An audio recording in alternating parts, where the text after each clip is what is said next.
Today we're going to show how to make a waterproof connection on some R016 cable. This is a typical arrangement where we need a little joining barrel adapter and some well connected cables, but the trick is how to waterproof it. There's a few different products out there. This is a butyl rubber commercially made for this sort of thing, but what we're going to do today is try something a bit more off the shelf. This PowerTac product is available from most $2 shops, used for putting pictures on walls.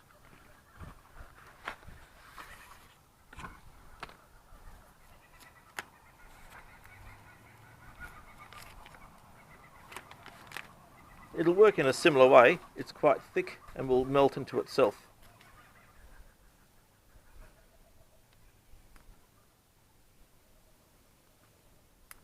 We can open that up, stretch it a little bit above and below the join.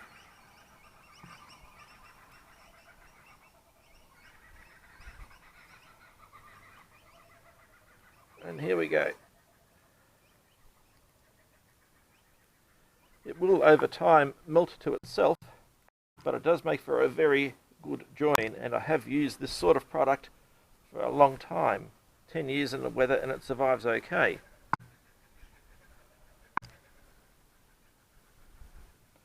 We just sort of push it around a little bit until it's nice and consolidated.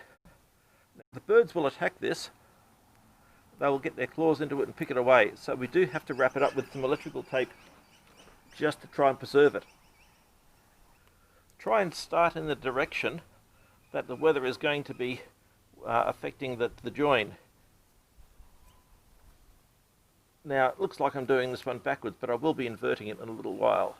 Keeping a fair amount of tension on the tape so that there's no gaps in the joins, we wrap it around. I tend not to use silicone on antenna joins because, at least with this product, with a sharp knife you can open it up in the future and the connectors will come away clean. But if we use silicone, it becomes quite difficult to remove in the future. Okay. We'll cut that off. Last thing I want to mention is that after a while the end on the tape can come a bit loose and start to flap. So as you close it down, put a cable tie over the end of the tape.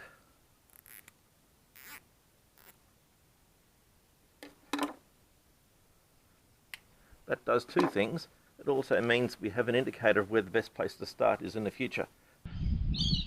Having completed the join, I'm going to do one more thing to make sure that it's going to last for a long time. I'm going to put a loop into the cable right where the connector is, and I'm going to cable tie it in that position.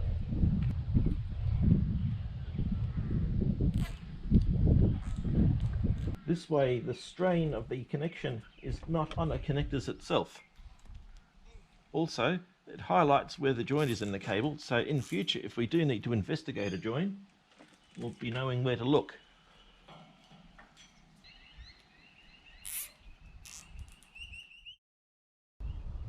Lastly, we'll cut the tails off these cable ties.